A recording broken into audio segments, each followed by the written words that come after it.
Okay, well, hello everyone, good evening, and thank you so much for joining us for this webinar about Pasture for Life membership. We decided to organise this webinar because we've got many members who have joined us through our work in the national landscapes and national parks in the north of England and in the southeast. And we thought that before your projects come to a close, we wanted to spend a bit of time talking about Pasture for Life more broadly, in case we've been sort of too busy to talk about that with all the amazing events and things that have been going on over the last 18 months. So talk about Pasture for Life a bit more broadly and about the organisation and our work that underpins all of those events and the mentoring that we've been running with you on those projects. So welcome also to anyone who has come along from outside of those projects, just to find out a bit more, to be part of the conversation as well though.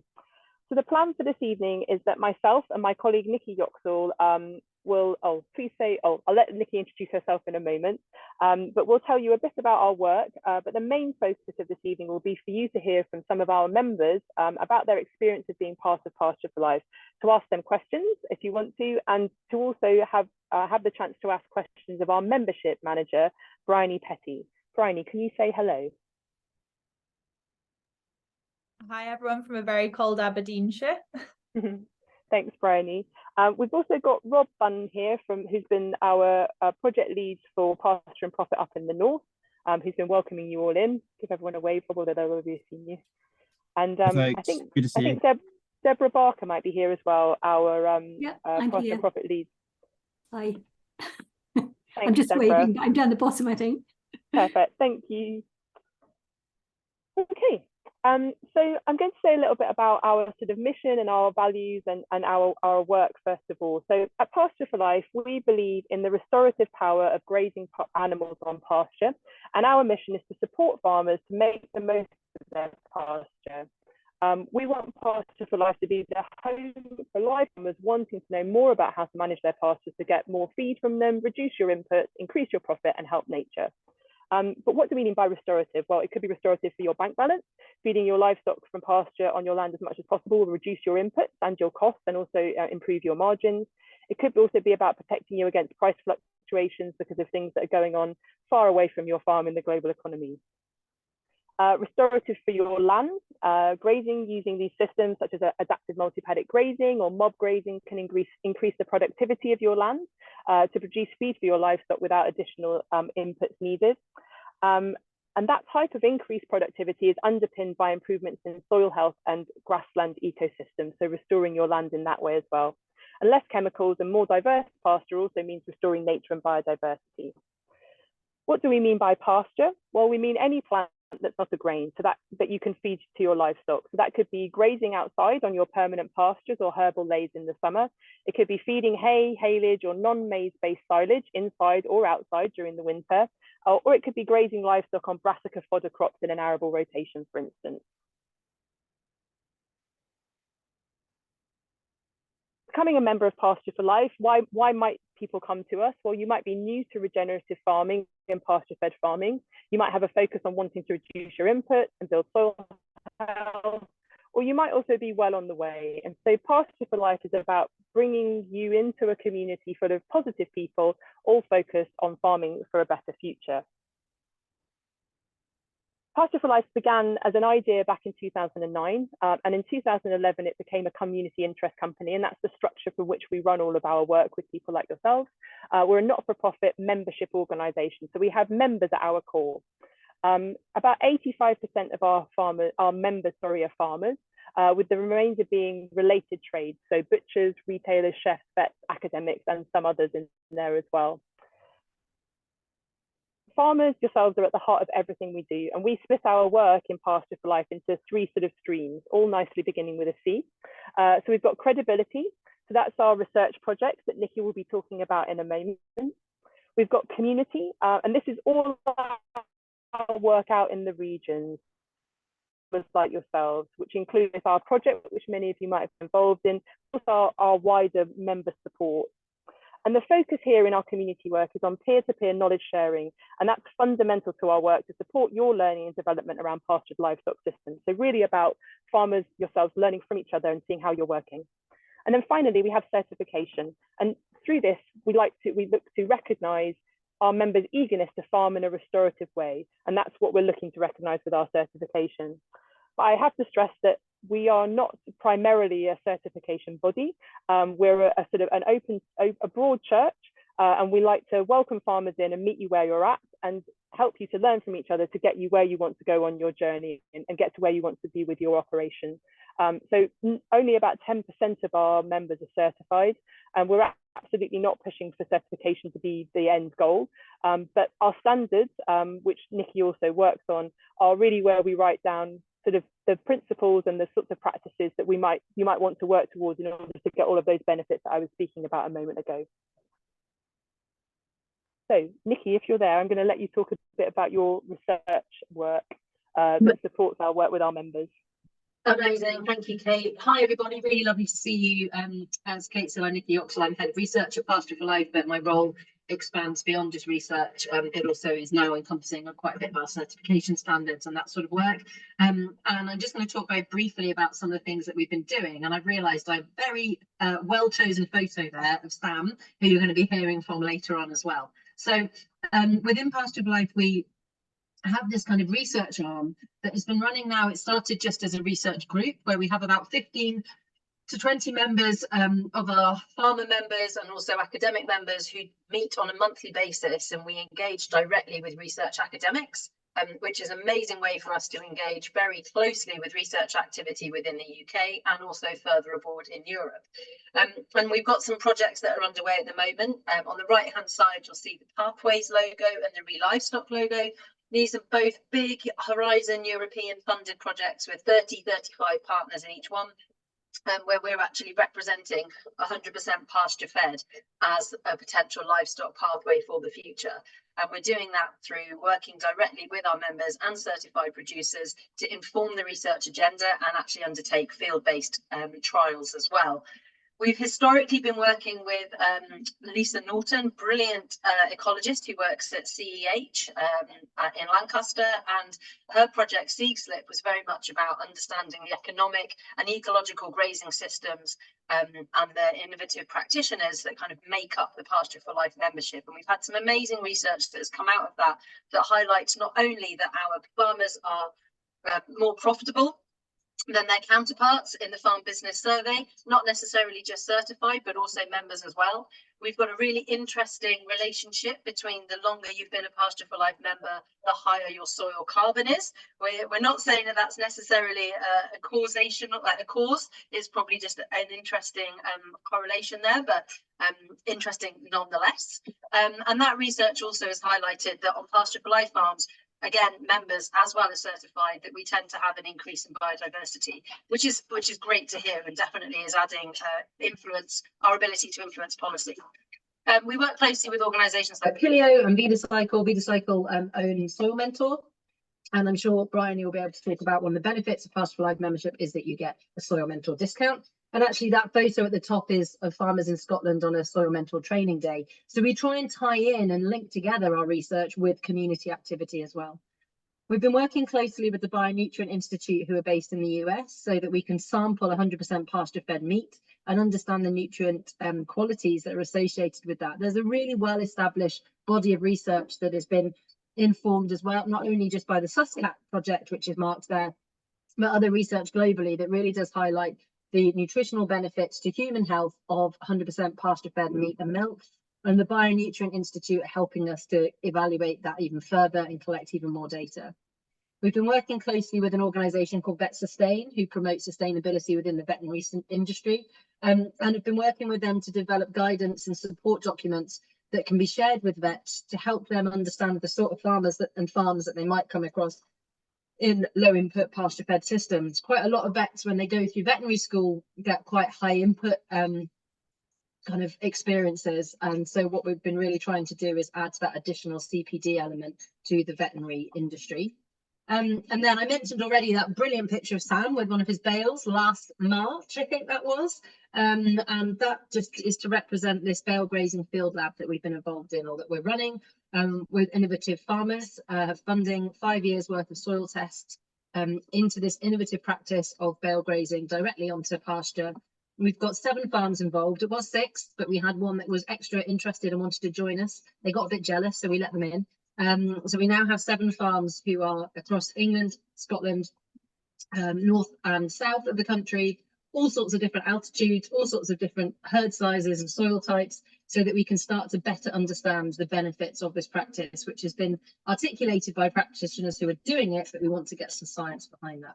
And then the two little images on the bottom left are just to remind me to talk about the case studies. So we're often pulling together case studies of our members, of our certified farms. We've got a set of, I think, 4 or 5 sheep case studies, which are going to be released this year. And we've also been working closely with Plant Life, who are the national organisation who are promoting the role of kind of grasslands and the importance of meadows. And we've been developing a series of case studies which were published in December in their grassland economics report to highlight how our farmers are actually optimising economic benefit from their species-rich or more diverse pastures. So we have a lot going on. Do you want to go to the next slide, please, Kate? And what we've been really trying to work hard on over the last 2 years is this alignment between credibility, so all the research, and our certification. And that has taken 3 pieces of work to really get us to where we are today. So my brilliant colleague, Jenna Thompson, who's currently off on maternity leave, did this brilliant piece of work on research mapping. So she took the research standard, the certification standards, and mapped that across to the literature, to the academic literature, which culminated in a 90-page literature review, which captured an overview of the existing research relating to the standards as they stood in May 2020. And it demonstrated our commitment not only to research and its progression, but how our certification standards are underpinned and relate to that research. And that really has been helping us to then develop this resource for further information about the science surrounding Pasture for Life philosophy.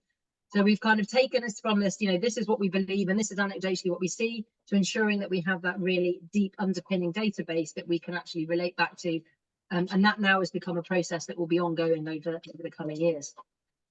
We've also been taking that information through to inform our standards review. So our new Standards 5.0 certification will be available from this April, all being well. And that has really been informed by this work around understanding how the literature relates to our certified farms. And then we've been going this next step further to really kind of develop an evidence basis for supply chain. So in Scotland, we've really been looking at how does the Pasture for Life beef supply chain, how is it influenced, supported by, and enabled? Buffering. I need you to stop. Oh, Kate, I'm just going to mute you. Sorry. So we've been getting quite a lot of kind of data to underpin our decisions around supply chain. So we are always trying to explore how we can increase the amount of data and research and evidence base that is informing our work. That's everything for me. I'm going to hand back to Kate. Sorry about that, everyone is having a little bit of an internet problem. Thank you very much, Nikki. That's really helpful. So Nikki's talked there about how the sort of research work that underpins our work with you out in the community, that other important strands in our work. But just to talk a little bit now about what we offer you in exchange for your membership. Well, we have a very active and popular online forum, so you can ask questions there, share knowledge and get ideas from others who are in the same boat as you. And we've got historical threads on there as well, more than 3,000 now if you want to mine that library of knowledge. We have our regional groups and regional events, which include both inside our funded project and outside. And these are led by our community team, which I support and head up. And they enable all of our members, yourselves, to work together and get relevant advice and support in your area. Nikki's already talked about the research work that both involves members like yourself and underpins the work that we do with you and the support and advice that we can give to you. We also have webinars that I forgot to mention there. So a series of webinars every winter we run for all of our members, and other ones, specific topic ones through the year. We do work on supply chain development. So your input into our work helps us develop supply chains that respond to the needs of our members and grow the market for pasture-fed products. We also have bespoke offers, which Bryony works very hard to develop and develop with partner organisations. So there's some examples here that we have sort of special offers and reductions on products from Wool Cool, Soil Mentor, Carbon Calling, and the Stockman Grass Farmer magazine.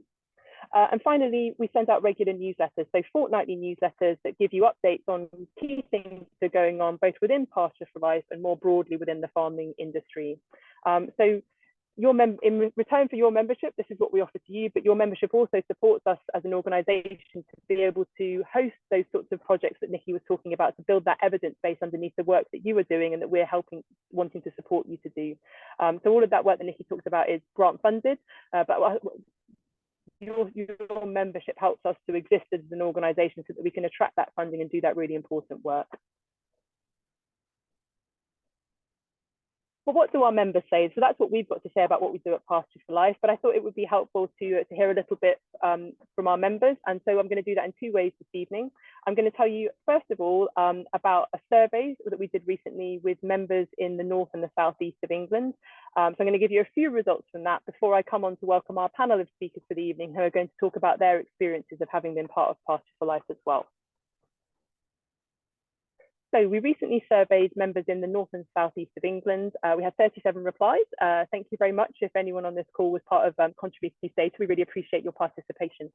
So one of the questions that we asked in the survey was, what are your main reasons for joining Pasture for Life?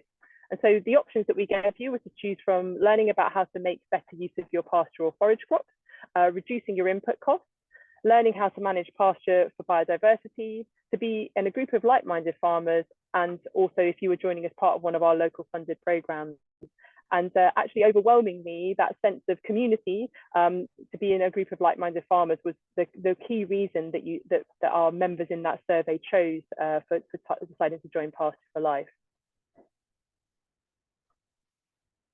We also asked the people who took the survey to rank or rate the value, so from 1 to 10 of these different reasons that we suggested that might be different things that people might find of value as being part of Pasture for Life.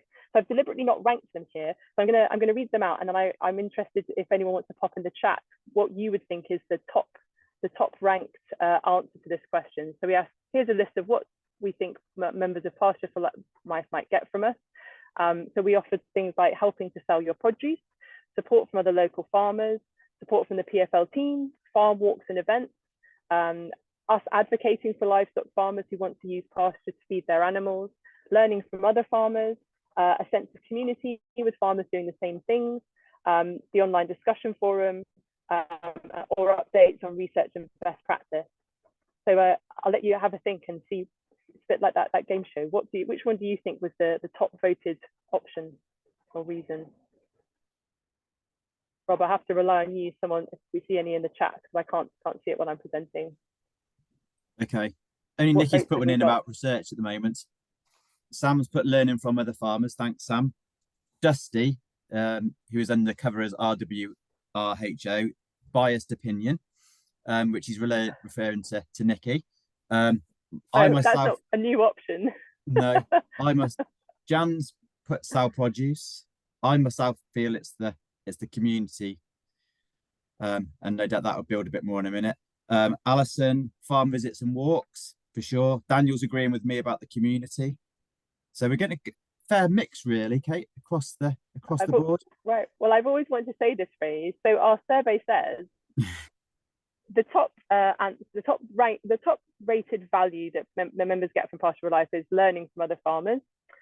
Second in was a sense of community with farmers doing similar things to me, and then farm walks and events after that, and then support from the PFL team. And I won't read all of them out again, but you can see them ranked.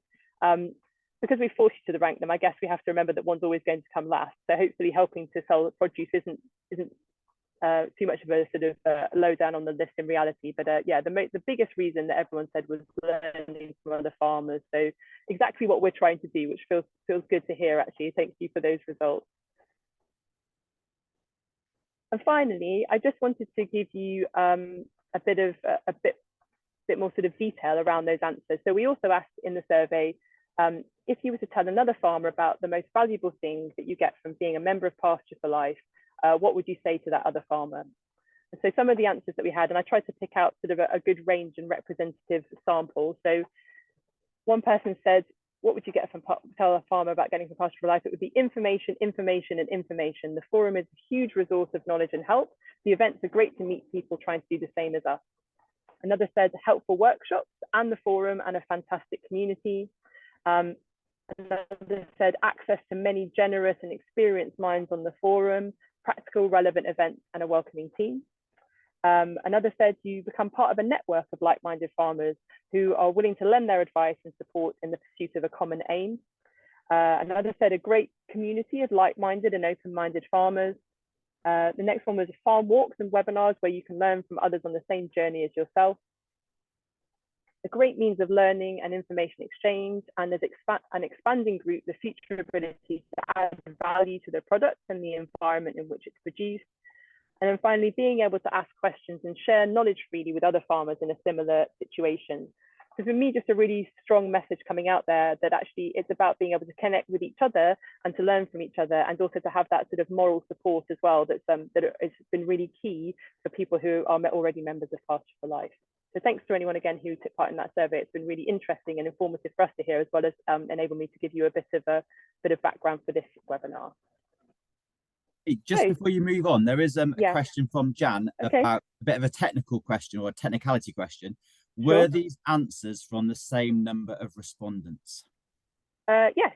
So we had 37 who completed the whole survey, and these are all sampled from that 37. I would say that the majority of people in the survey gave those sort of open answers as well, although I didn't count them up.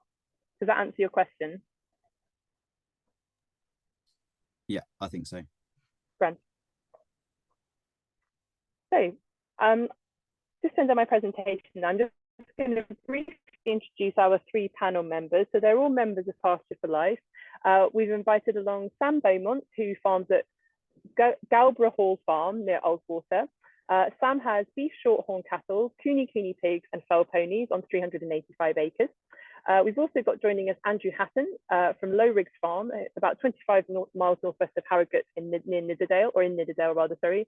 And Andrew farms Northern Dairy shorthorn cattle, easy care ewes on 490 acres plus some shared grazing. And then finally, we've got Kelly Franklin joining us from Brightleaf Farm, which is down in the southeast.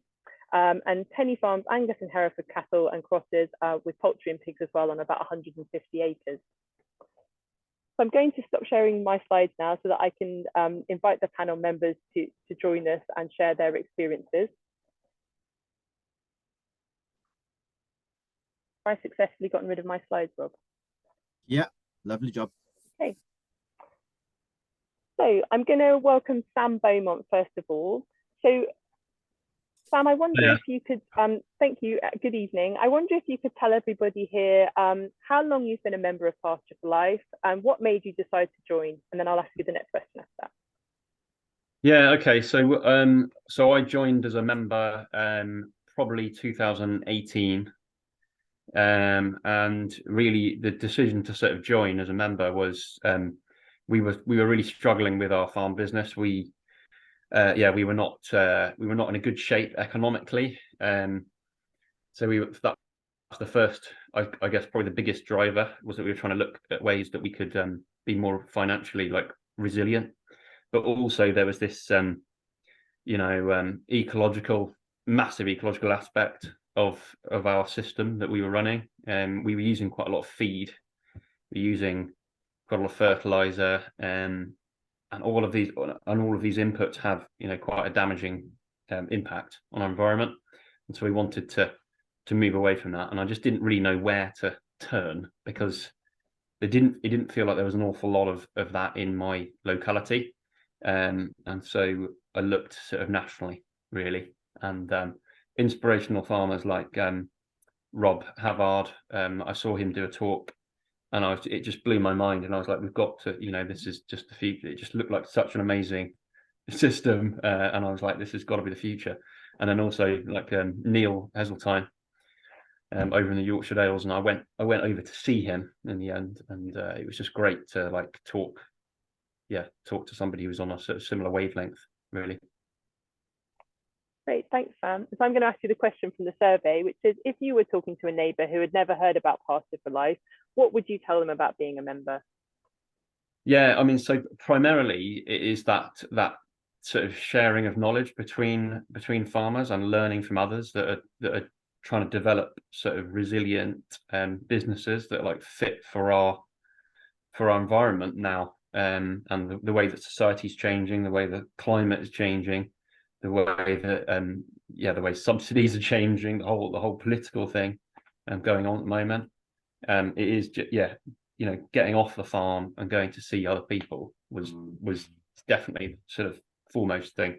I mean, we've learned so much also through the forum, just asking questions. At the beginning, we had so many questions. We were like, what are we going to do about minerals? What are we going to do about, carving outside? We'd never really done that before. What are we doing about outwintering? We've never done that. And, I had people in my year saying to me that it wasn't possible to outwinter cattle, and it wouldn't be possible to finish them on grass. It wouldn't work. That I needed to feed my cows concentrate before calving, all of this sort of thing. And I think just having that support where you can just sort of ask a question and get somebody's thoughts on it is just so, that for me was really valuable. Great, thank you so and much, it's just, Dan. and as I said, kind of, I feel like we're part of a sort of hopeful future, and it's nice to be part of like an innovative, all these sort of innovative farmer things we're doing. It just feels really cool. Great, thank you so much. It sounds like you had that sort of nugget of belief at the beginning, but actually there was just, like you said, no one around you, but being able to be part of Pasture for Life just sort of built your confidence, I suppose, and gave you those answers that you needed. Yeah, absolutely. Well, it was actually, so Russ Carrington, he used to be the sort of the head man. He came and saw me, and he's just such a nice bloke. He convinced me straight away, because as soon as he got out of his car, he handed me 2 bottles of cider that he'd made, and I was like, yes, this guy, I like this guy. And then he actually rang me up out of the blue and said, they're starting this Cumbrian group, and did I want to be the person who sort of organised the farm walks and things like that. And actually that made me start to ring people and start to sort of meet people in my area. And then actually it transpired that yes, there were other people in Cumbria that were trying to do similar things. And so it just, it kind of forced me to sort of to start ringing people and talking to people, basically. Great, thank you. So really allowed you to connect to other people who you almost didn't know were there. Thanks very much, Sam. I must just say a disclaimer, I'm afraid we don't offer cider as a membership welcome present anymore. That's a shame. Thanks so much, Sam. I'm going to invite Andrew now to speak to us. Andrew, could you also please tell us how long you've been a member of Pasture for Life and what made you decide to join? And then I'll ask you a follow-up question. Yeah, okay. Hello, everybody. We've been members, I think, for 2 years, approximately. I don't quote me on that, though. What made us join? Well, it was actually who made us join. It was Ruth Dalton. Really, basically offered us a deal we couldn't. We got a free visit from Ruth to talk about rare breeds, and she said, "Well, if you join Pasture for Life, you'll get the visit for free." So that was probably the sweetener. But also, more seriously, I think we already had a strategy for low rigs. We realised in about 2012 that we had to change what we were doing, and we realised that we had to go to a more sort of pasture-based system and add value. So I think that probably what drove us to, or what having had a taste of it, of Pasture for Life, really it's the fear of missing out on very valuable information. I think has driven us to continue to be members. And I think also I had a list of unanswered questions with regard to grassland management, which are probably still largely unanswered. So I think those were the factors that sort of prompted us to join in the first place, really. Great. If that makes sense. Absolutely. So what would you say are the 3 most important things that you've gained from being a member after joining, if those are the things that you to join? Yeah, I mean, I completely concur with the survey. I don't know whether I was part of that or not, but support. We live at the end of a valley. There are 25 farms in the valley. 2 of us have diversified. The rest have we get on with all our neighbours. We speak to them, we help each other out, but in terms of support, open conversations, non-judgmental advice or comment, we can't get that locally, and we need, and in order for us to sustain ourselves here, we're 3 miles from the village, we're an isolated hill farm. It's one of the 2 factors that have enabled us to make our lives here sustainable, is that having those open conversations with people. The other being the Specialist Cheesemakers Association. But yeah, so we've gained that support. We're part of a community and friendship, to be quite frank. Also, we've gained in terms of, I think, confidence, perhaps in having a go. The ideas were there, but we've perhaps certainly things like deferred grazing. It's given us a bit of a push. You know, my cows are still outside. That wouldn't have happened 5 years ago, let alone 10.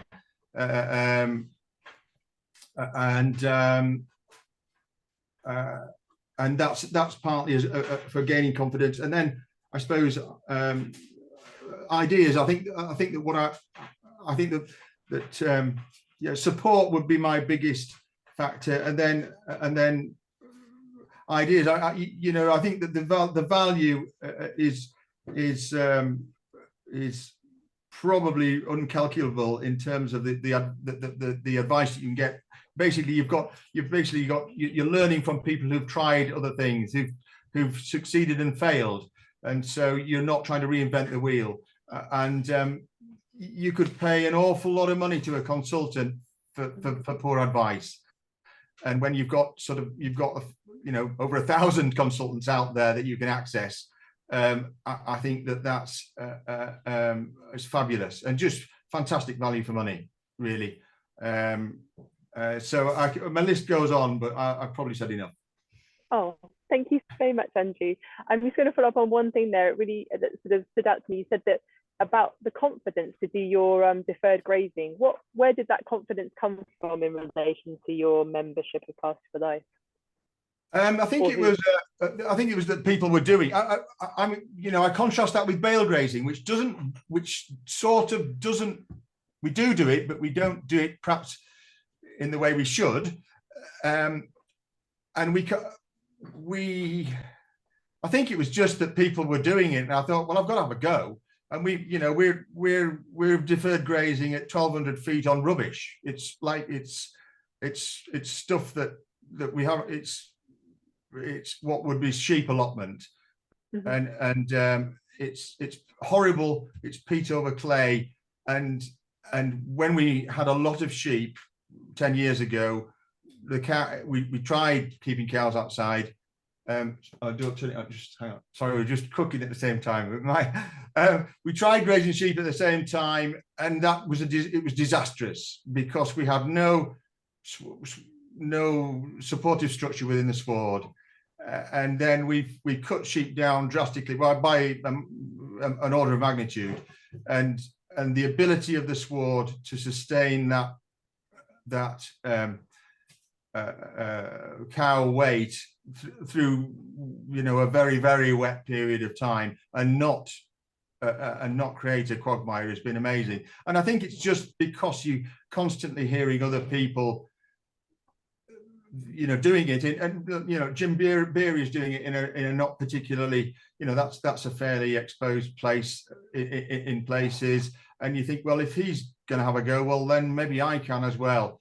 And Neil Heseltine's keeping his cows. I know they're Galloways, they're outside, but well, you know, Northern Dairies are a hardy native breed. Let's give it a go.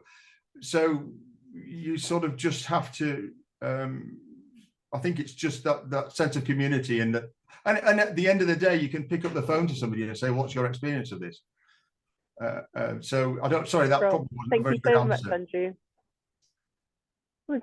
There's no right answer here, and thank you. So something about sort of being able to see it in action and see other people a little bit having pioneered ahead of you. Thank you so much. I'm going to invite Penny now to join us. Penny, I'm going to ask you the same questions. Would you please tell us how long you've been a member of Pasture for Life and what made you decide to join? And then I'll ask you a follow-up question. Okay, hello. I joined in 2014. I was looking for information on grass finishing cattle. I was told by everybody else that it couldn't be done. And also had a massive problem with Yorkshire fog on the farm, which everybody that I spoke to about said I'd have to plough everything up and reseed it to get rid of it.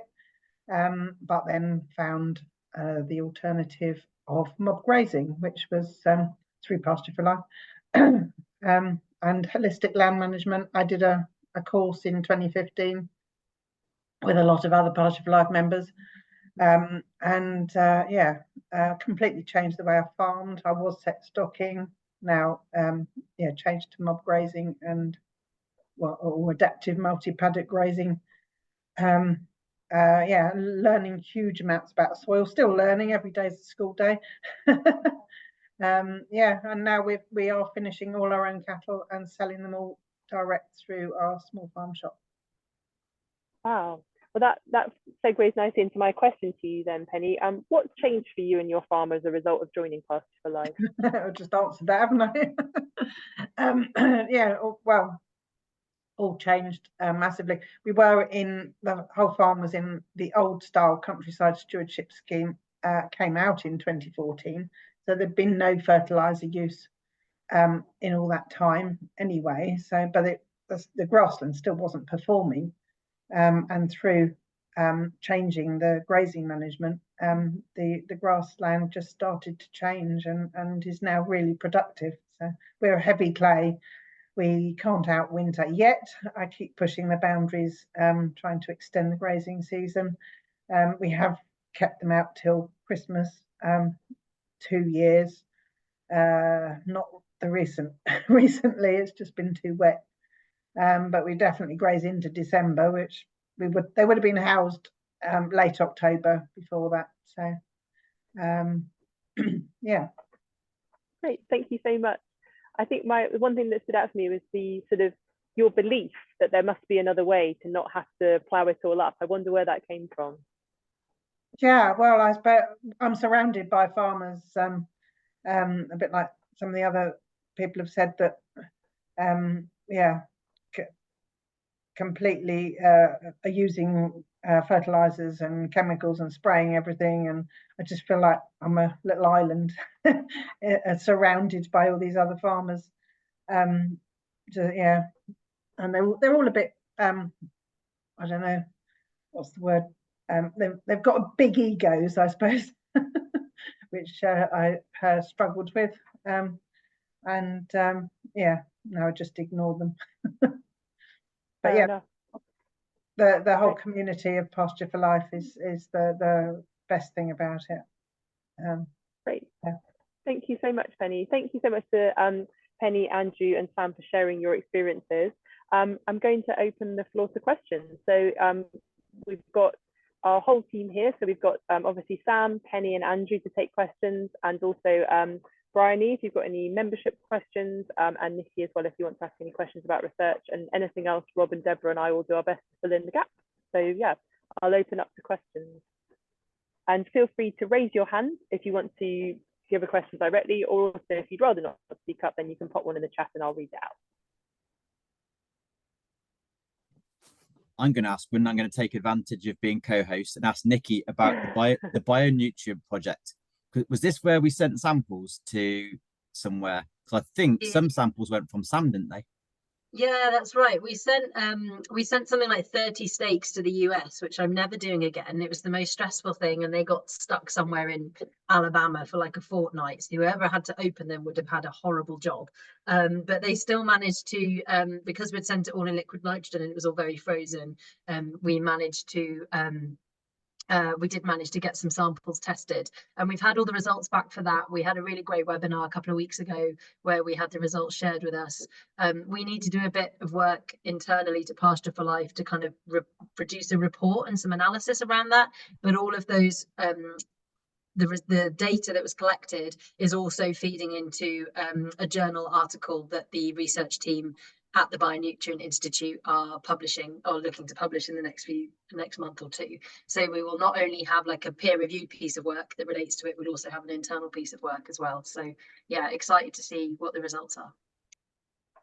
As Great, are some of thanks, our Vicky. farmers, because I think Sam and Simon put their results in our project WhatsApp chat, and we had a whole Friday night run of it. So I think, yeah, there's lots of appetite to hear more when you get a chance. Yeah, that's really exciting stuff, some of that, and I think that's got to be the future for livestock farming. I think is that, and that's what we should be comparing, is like nutrient density of different farms, maybe, and just trying to get better, you know, all the time. I'll just add to that to say that we've already done a literature review of all of the research that up until this point that relates to the nutritional benefits of 100% pasture-fed meat and dairy. That is available on our website, so do go and have it. I'll see if I can find a link to it, and I'll pop that in the chat in a second.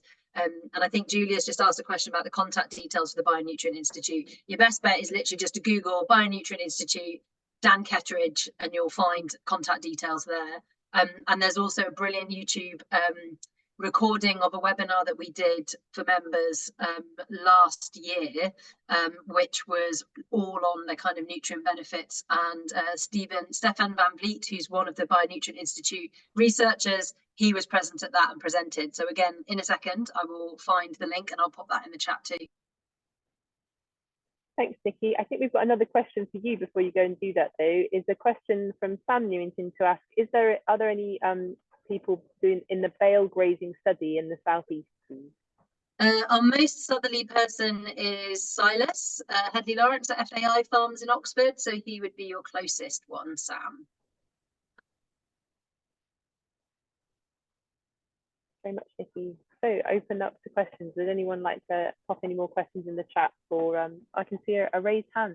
Go ahead, RWRHO. I'm sorry, I don't know. Yeah, what just that stands for. Dusty. I don't know what happens with my Zoom. Sometimes it comes up with Dusty Roads, and sometimes it comes up with RW8. Yeah, which is Richard William Rhodes. But anyway, Hello, Richard.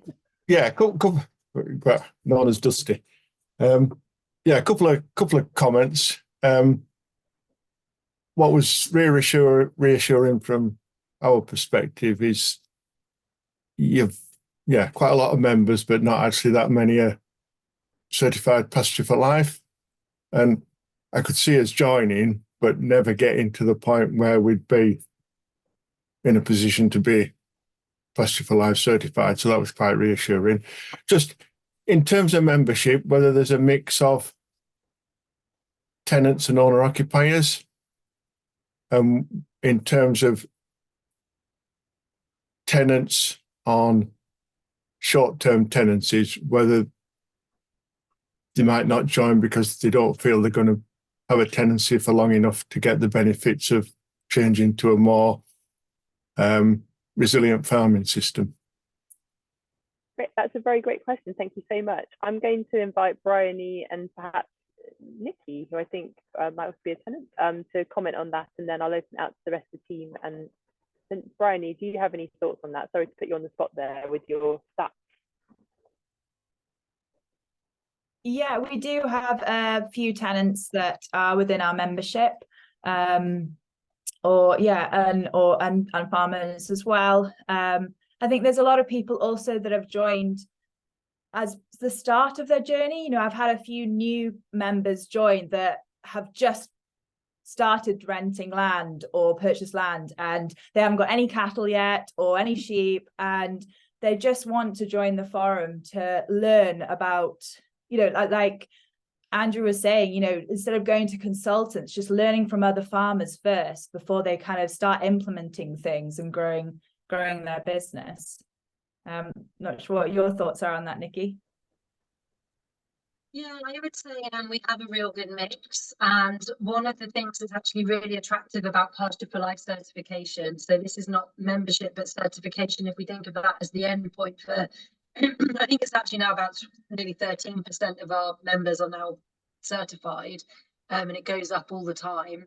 That Pasture for Life isn't certifying the land like organic, it certifies the animals. So I run a certified business that we don't own land, we don't have a tenancy, we work in collaboration with landowners. So it doesn't really matter where our cattle are, as long as they're being managed to the standards, then I'm able to kind of get that certification, which I can't get from organic because it's the land, not the animals. So I would say that that is a really attractive thing about certification, which then rolls back to it being really attractive in terms of membership to people who are working as graziers. So we have a number of graziers, flying flocks, grazing herds that are kind of working with conservation areas or nature reserves. We have lots and lots of those who are members, for whom there isn't really an alternative for them to get to be a member of, because there's not really anybody else who's kind of working in that space. So yeah, I would say there's quite a good mix of different folk, and as Bryony said, people who don't even have animals yet but are looking to the future and want to get a head start. Thanks, Nikki. I wonder, Rob and Deborah, from your experience of working in your regions, if you know any members or people who are involved in your project who are on quite short-term tenancies and those experiences. Yeah, we have. You could jump to Andrew, because Andrew, you're a tenant, aren't you? So does being a tenant where you are have any impact on your membership, would you say? I would say that we're fortunate in two respects. Our landlord is probably quite unique. He gave us a long-term tenancy in the first instance. It's an FBT, obviously, and he's not his modus operandi is not intrusive. As long as he sees that we're looking after his capital asset, his walls, his buildings, his house, his land, then we hear little from him. I'm sure he thinks we're completely mad in the way that we're approaching it, but he's seen nothing but improvement since we've been on this spot, and so we share the philosophy that we're really custodians of the land, both him and myself, and that's probably his principal priority. The other thing I would say is that from my perspective is that the way we farm now is orders of magnitude more profitable than it was, and that means we'll be here hopefully for the long term. If we'd have carried on in the way that we were farming in 2010, we wouldn't be here at all, and that may well go for other if people are not prepared to change their farming systems, then there may be more opportunities than there are tenants going forward, so that there may be more opportunities for long-term land tenure going forward, in my view, farmed in this particular way, once people realize that it is sustainable. Great, thank you, Andrew. I'm just going to jump to Deborah. Do you have any people that you work with down in the southeast on short-term tenancies? Yeah, I mean, very much just to confirm what Nikki was saying down here, we have people who are grazing what they would be considered regenerative by chefs, but because they don't own the land, they can't get organic certification. So it's really important for them that they can get PFL certification, because that's a recognized certification that doesn't require them to own it, because their landlords, even though they're not using inputs, don't want to certify as organic.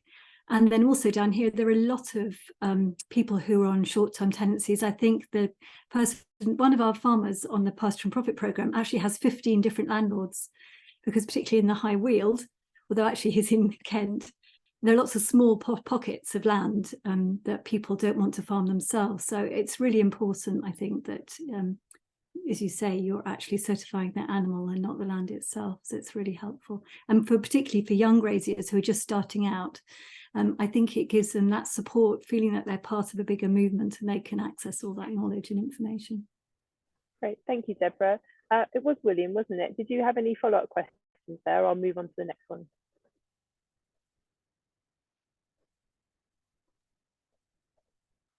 Are you referring to me, Dusty? who asked the Dusty, question. I'm so sorry. I thought you said William. Good stuff. Well, that's my middle name. Sorry. That's what the W stands for. You only hear that when you're in trouble. Sorry, Dusty. Yeah. Yes, I'm in trouble now. Did you have Yeah, any no, follow up to those answers? that was interesting. I think yeah, I'm not going to talk about our personal circumstances, but I might have a bit of a mindset issue as well. But I'll leave it at that. Well, feel free to get in touch if you want to continue the chat, and thanks for your question. Yeah, no problem. No, thanks. That was interesting.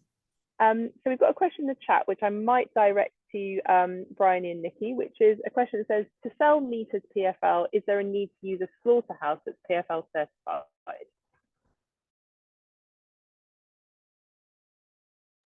You want to take that, Bryony?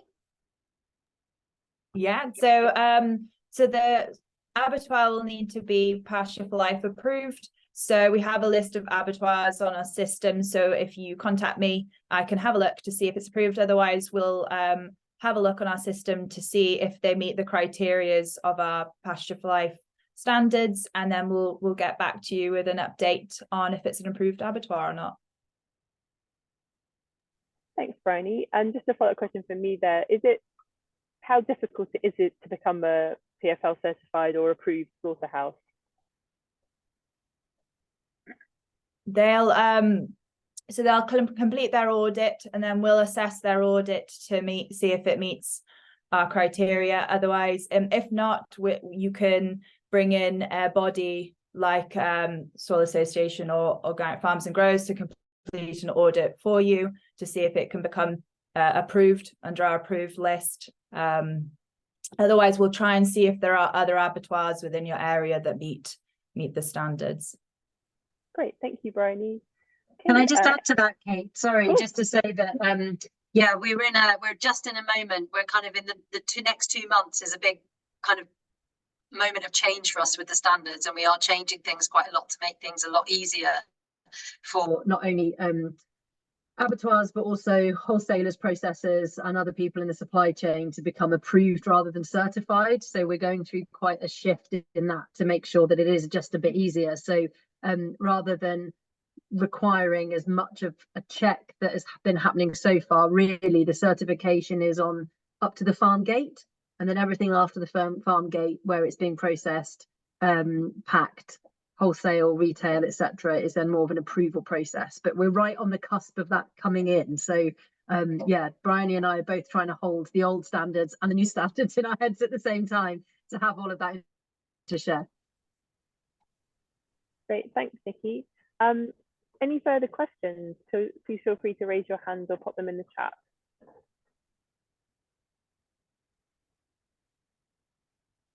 I have a final question for Penny, if that's okay then.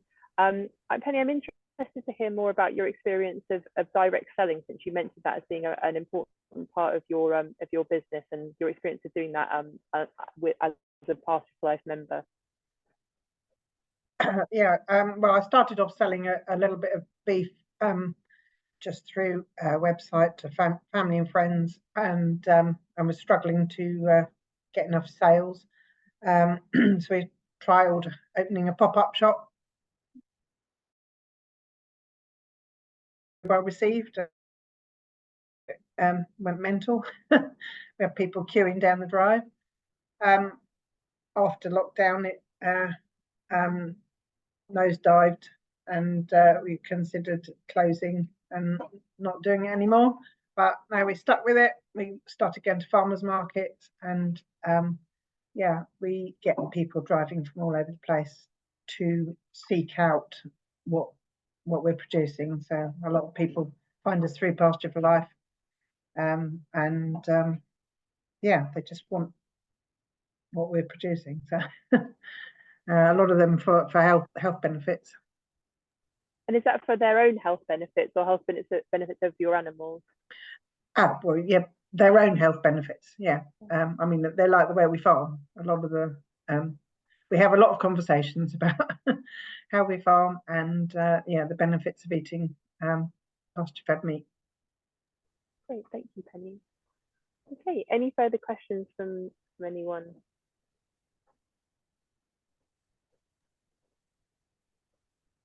Great, well, I think that we'll wrap up there then. I'd just like to say thank you very much to Penny, Sam and Andrew for joining us and taking the time to be here to talk about your experiences. It was really great to be able to hear from yourselves as bona fide farmers, and also interesting to hear how your sort of personal experiences related to the responses from our members in our survey and other farmers in the north and the southeast. So thank you so much for joining us. I don't actually know what the Zoom etiquette is, whether we should do a proper clap or if everyone wants to find the reaction. But anyway, I'm going to give you a proper clap here. Thank you so much for taking the time to come speak to us. And thanks very much to everyone for joining us. And thanks to all of my colleagues from Pasture for Life for coming along to support the discussion as well. And yeah, I think that we'll wrap up there, and I hope you all have a good evening. Thanks, Kate. Top job. Thanks, Kate. Thanks very much. Thanks, really Bye, interesting. folks. Thank you.